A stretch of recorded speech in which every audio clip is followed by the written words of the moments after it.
Coming up on Cronkite News, several Arizona parents challenge a state law that prevents their transgender daughters from playing school sports. Plus, details on two important special elections underway right now across the valley. And later, the Phoenix Suns even up the series in the Game 2 against the Clippers. We'll show you the highlights and reactions in sports. Cronkite News starts now.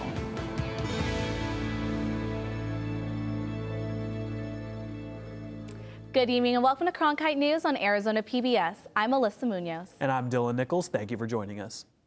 Let's get to our top story tonight as the parents of two transgender girls in Arizona filed a lawsuit in the U.S. District Court in Tucson yesterday. They are challenging a year-old state law banning trans girls from being able to participate in school sports.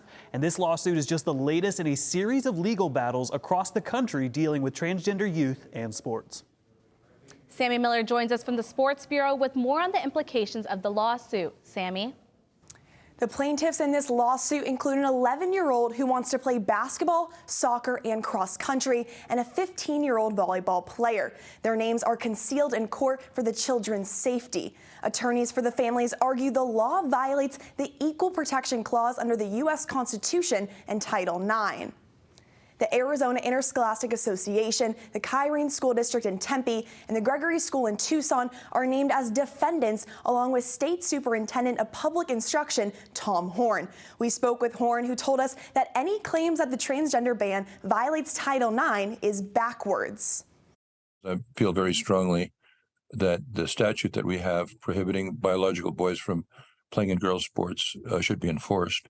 And I'm very much against the proposal from the Biden administration under Title IX to say that if you have a bar from biological boys playing in girls' sports, that's a violation of Title IX. I think they've got it exactly backwards.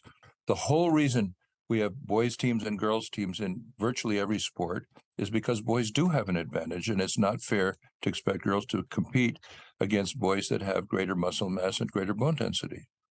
We also received this written statement from the Kyrene School District saying in part, Kyrene is committed to developing and maintaining a system-wide culture of inclusion so that every student feels welcome, seen, and safe in Kyrene. The student's school district is named as a defendant because Arizona school boards are legally bound to follow the laws of the state. The AIA declined to comment, and we did not hear back from the Gregory School in Tucson.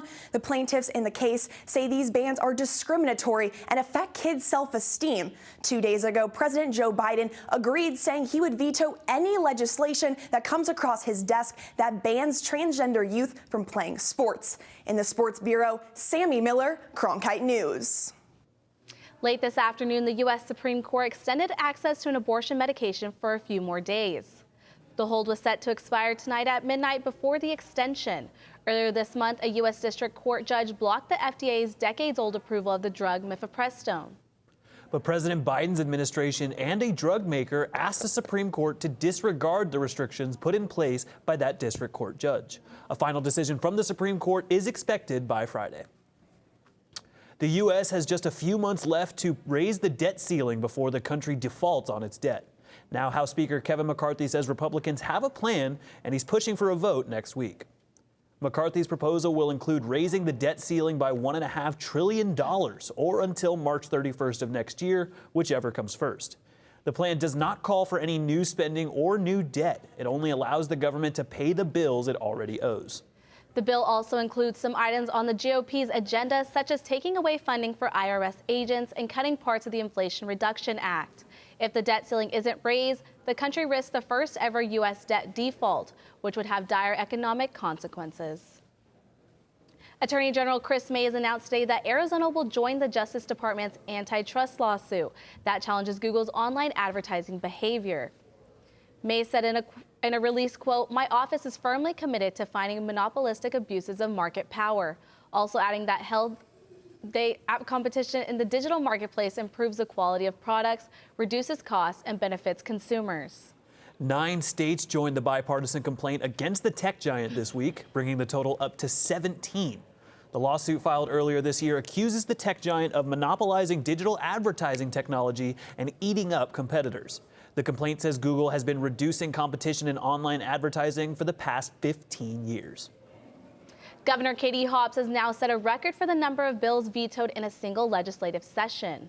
Despite the governor's new record, she has also signed many bills that impacts Arizonans.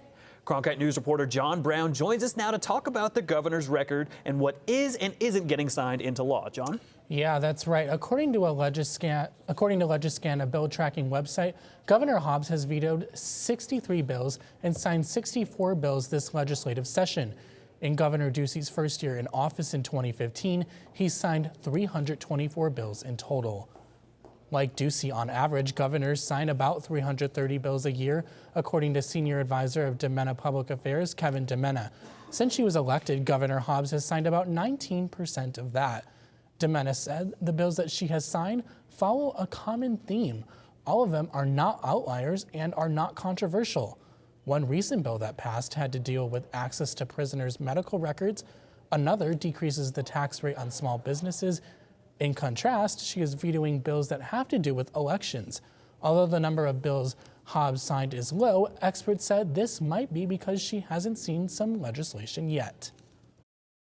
What I sense is that there's a lot of legislation that the governor will be signing that hasn't been sent to her yet, because what she's made clear is that unless it's mainstream, centerline governance, she's not interested. And in a statement, Arizona Senate Republicans said the governor's veto record shows her, quote, weakness and lack of leadership. And on that point, John, some people are speculating that her veto record might hurt the governor's chance of re-election. Can you give us any sort of insight onto that? Yeah, so one political analyst I talked to said it's still too early in Hobbs' term to make a big impact. After all, she has 3 more legislative sessions after this one to work with her fellow lawmakers. But to note, the previous record holder for the amount of vetoes in a legislative term was Democratic Governor Janet Napolitano with 58 back in 2005. Perfect. Thank you, John. Let's continue with local elections as residents in Tempe and Carefree have a chance to vote in special elections starting today. Cronkite News reporter Shira Tanzer explains what to expect for voters who want to weigh in. When you think of Election Day, this is probably what you picture. Voters going into voting centers, filling out their ballots and leaving. But these special elections are mail-in voting only.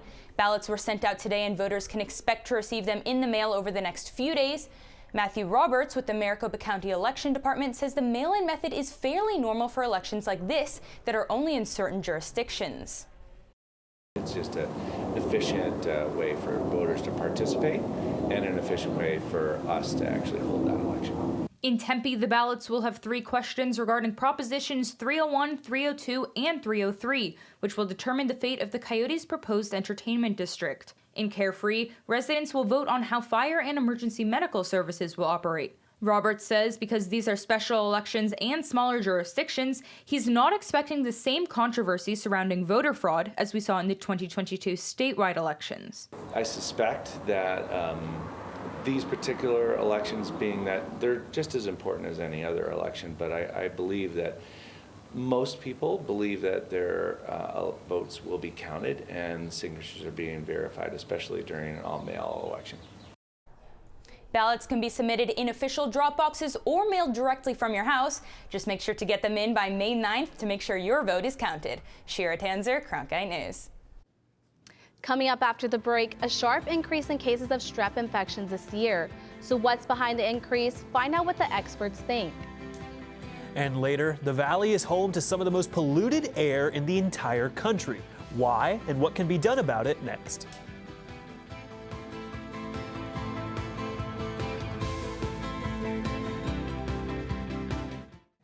And that's the way it is. Monday, September. Newscasting has changed a lot since the time of Walter Cronkite. That's why here at the Walter Cronkite School of Journalism, you can learn the studio production skills of today in real time. Whether you want to work audio, direct, technical direct, design graphics, or you can even run the floor. It's all part of the Television Production and Graphics Lab here at the Walter Cronkite School of Journalism. We're going on in 3, 2... Did you know newsrooms today are looking for bilingual journalists? Cronkite Noticias prepares you to cover diverse communities. In Cronkite Noticias, you will obtain an unforgettable experience. Nopales como este van a tumbar. Cronkite Noticias. And develop your skills with the latest technology.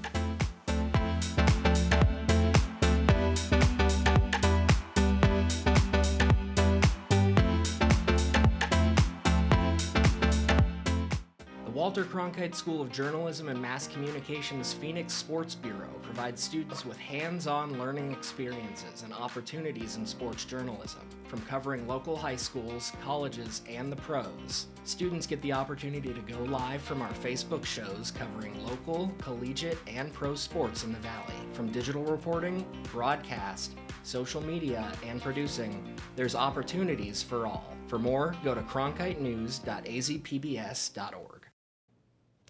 It's another nice day in the Valley. Temps in the 70s, but there are some concerns about allergies. Yeah, Haley Forbes joins us now, and Haley, springtime brings out that pollen. Talk to us a little bit about that. I don't know about you guys, but my allergies have been absolutely killing me. Yep. Let's take a look at this allergy forecast. So there's lots and lots of pollen in the air, lots of tree and grass pollen. Very high pollen count Thursday, Friday, and Saturday. So if you are going to be out and about, be sure to bring some tissues and have some allergy relief on standby. Now, a big contributor to this pollen is also the wind. So there is some wind here in the Valley today, but there is a wind advisory in effect in the northeastern portion of the state until around 9 o'clock tonight. So if you have anything that can fly away, be sure it is tied down and secured. Now, speaking of tonight, we have a beautiful evening ahead of us. 70s across the board, so if you're going to take a nice nightly stroll, it is perfect weather to do so. Now, our highs for tomorrow, it is going to be 59 degrees in Flagstaff and 66 in Page, so pretty nice for our folks up north. And then here in the Valley, it's going to be 86 degrees in Phoenix and then 85 degrees in Lake Havasu City. So again, really, really nice weather for us. Now, this 80-degree weather is going to bring a very, very, very high index tomorrow of 9. So that means a 15 to 25 minute sunburn time. So if you are going to be outside, be sure to have a hat, sunglasses, and even put on some sunscreen so you don't get burnt. Now let's take a look at our 8-day forecast. So tomorrow is going to be 86 degrees and sunny, and this weekend is also very, very sunny in the 90s. So if you are going to be outside this weekend, be sure to have some water with you and also stay in the shade. And then coming into the next up week, it's going to be 90s for the whole week and then lots and lots of sunshine. For the Cronkite News Weather Center, I'm Haley Forbes. Thank you, Haley. Strep infections are on the rise again in the U.S. after we had seen very low levels over the last few years. According to new data from the Epic Health Research Network, strep throat or related infections were up about 30% in February. The reason for the increase isn't exactly clear, but there is a shortage of amoxicillin, the main antibiotic used to help treat strep. Another possible factor, the shutdowns that were in place during COVID, which may have helped prevent its spread. Anyone can come down with the strep, but the CDC says it's the most common between the ages of 5 and 15 years old. And the White House has announced plans to make sure people without insurance have access to the COVID vaccine throughout the end of the next year. Right now, the vaccine is free to everyone because the federal government still has it in supply. But President Biden's plan would make certain the uninsured will still have access to the vaccine once the supply runs out. The plan would also cover COVID-related treatments and use the help of local pharmacies and state health departments. The White House says the plan will cost $1.1 billion. The Phoenix metro area ranks 5th for unhealthy air quality conditions, according to the American Lung Association. They released their State of the Air report earlier today. According to the report, people of color make up about 54% of those living with areas in unhealthy air. Cronkite News reporter Atria Maneshny tells us more about our air quality. Yara Marin grew up here in the Valley. She was soon diagnosed with asthma along with her friends and family. And no one really questioned why that was, right? And it wasn't until I got older that I realized that it came based on our environment, right? Like the communities that we grew up in. Marin is Latina, and she's not alone in feeling these health risks. According to the American Lung Association's annual State of the Air report, out of the 120 million people that live in areas with unhealthy air, 64 million of them are people of color. Hispanics make up 9 million of those who live in places that receive failing grades for all 3 categories that the Lung Association measures in this report. Many times it's because they're located next to polluting sources. So next to freeways, highways, heavily traveled areas. The State of the Air report focuses on fine particle and ozone pollution, which are 2 of the most widespread pollutants in the United States. The western and southwestern states tend to rank in the top 25 for the most ozone-polluted days. Arizona had fewer unhealthy ozone days statewide, but Maricopa, Gila, Pinal, and Pima counties all received the grade of F for high ozone days from 2019 through 2021. Rising temperatures and greenhouse gases are to blame for these conditions. We're really bearing the brunt of climate change here. Our days are warmer and hotter. Drought is also a big part of it. These conditions are more prevalent in places where communities of color reside. We're impacted by health issues and respiratory issues is because we live in South Phoenix, right? South Phoenix is inconveniently located under 3 major highways near a bunch of different processing plants. Maureen says a way to help our community is by providing more education and discussion about the effects of unhealthy air. In Phoenix, Atria Mineshny, Cronkite News. I'm Cade Cameron. Coming up after the break, I'll have your Cronkite Sports Report. USC won the Pac-12 Women's Golf Championship this afternoon at Papago Golf Course. We'll tell you where ASU and Arizona finished when we come back.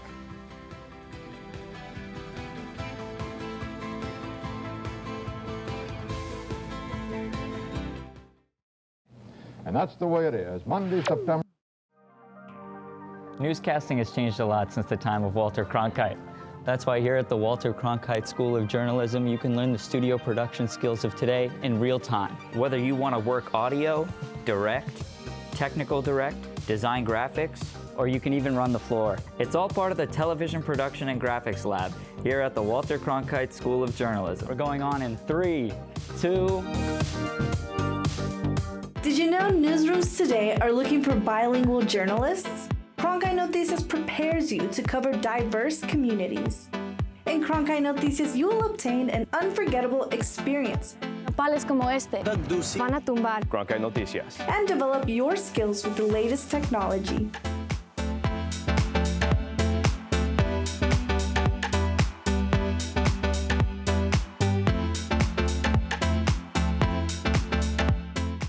Walter Cronkite School of Journalism and Mass Communications Phoenix Sports Bureau provides students with hands-on learning experiences and opportunities in sports journalism. From covering local high schools, colleges, and the pros, students get the opportunity to go live from our Facebook shows covering local, collegiate, and pro sports in the Valley. From digital reporting, broadcast, social media, and producing, there's opportunities for all. For more, go to cronkitenews.azpbs.org.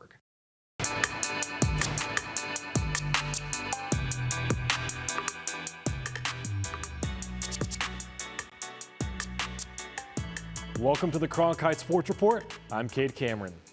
The Suns evened up the series against the Clippers last night with a comfortable 123-109 win.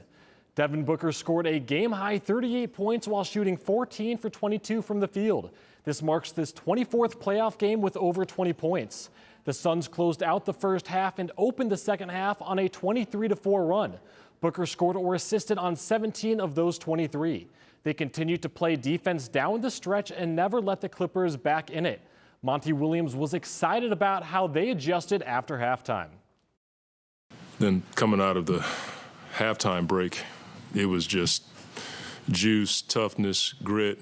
Offensive execution was decent, but I thought we were able to get the stops in a row to start the half. That really gave us a lot of energy.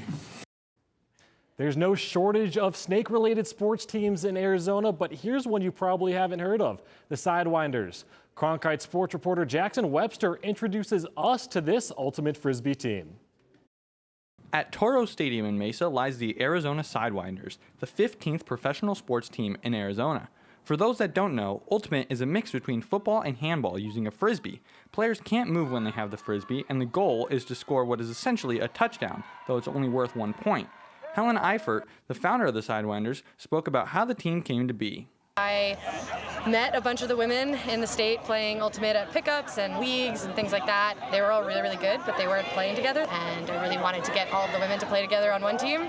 And I sent out a survey to a bunch of the community, and they answered, and we got a bunch of players together. Ultimately, we ended up pulling a bunch of other teams from the West and starting our own league. The Western Ultimate League consists of 8 teams: the Sidewinders, the Colorado Alpenglow, the Los Angeles Astra, the Oregon Onyx, the San Francisco Falcons, the Seattle Tempest, the Utah Wild, and the Sidewinders' opponent for their last home game of 2023, the San Diego Super Bloom.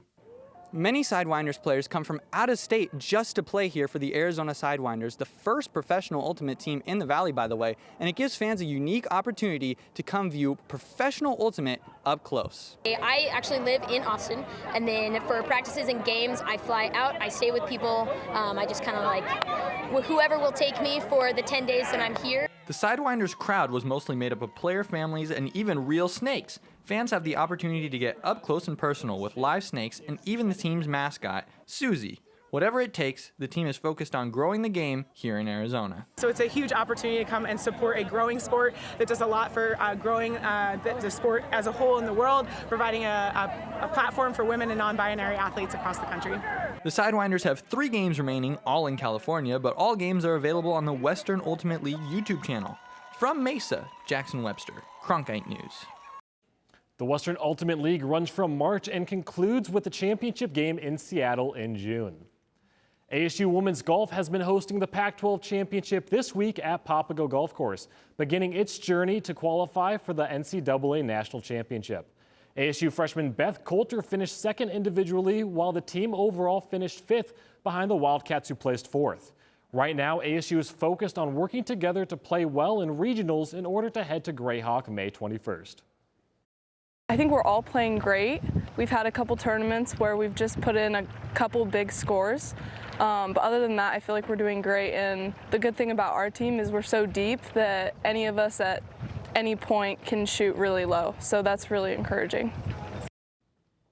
The U.S. men's national team is in town for a friendly at State Farm Stadium. Our Connor McGill caught up with a couple players who are inspiring the next generation. Oh, no. Sports brings out a love of culture and fandom. For many people across the country, sports is a way to make a better life for themselves. You know, both of my parents are from Jamaica.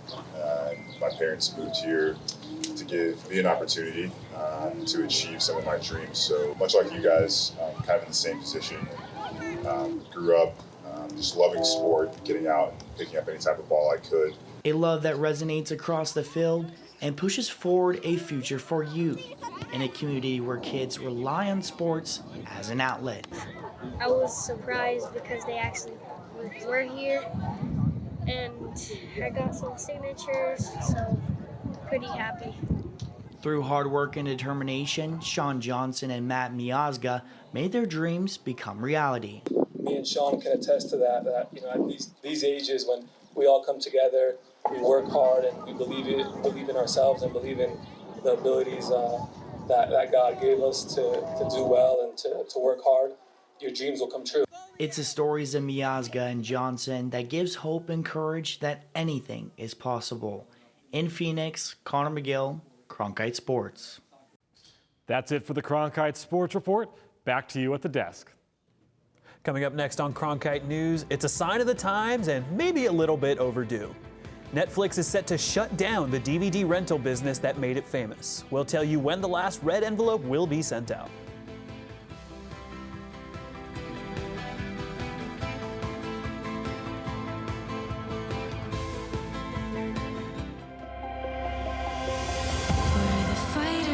We tell ourselves stories as a nation. These stories need to be highlighted, they need to be explored. We're the dreamers. How serious is America's commitment to looking at its history? How can we learn from the past?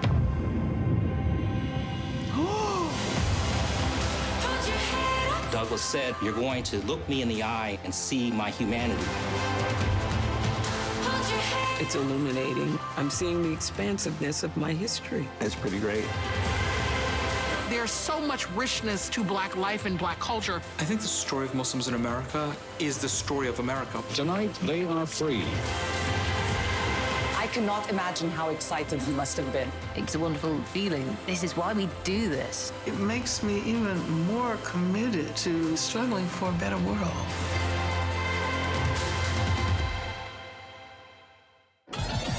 Welcome. How utterly charming. Are you ready to get it going? How does an English fan come to the Italian Riviera? A fresh start.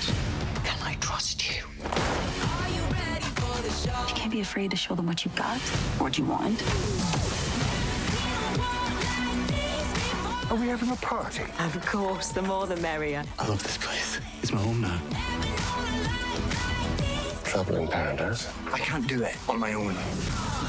This is revenge. There are consequences. Be careful. Nothing like this. this. Nothing like this. Oh.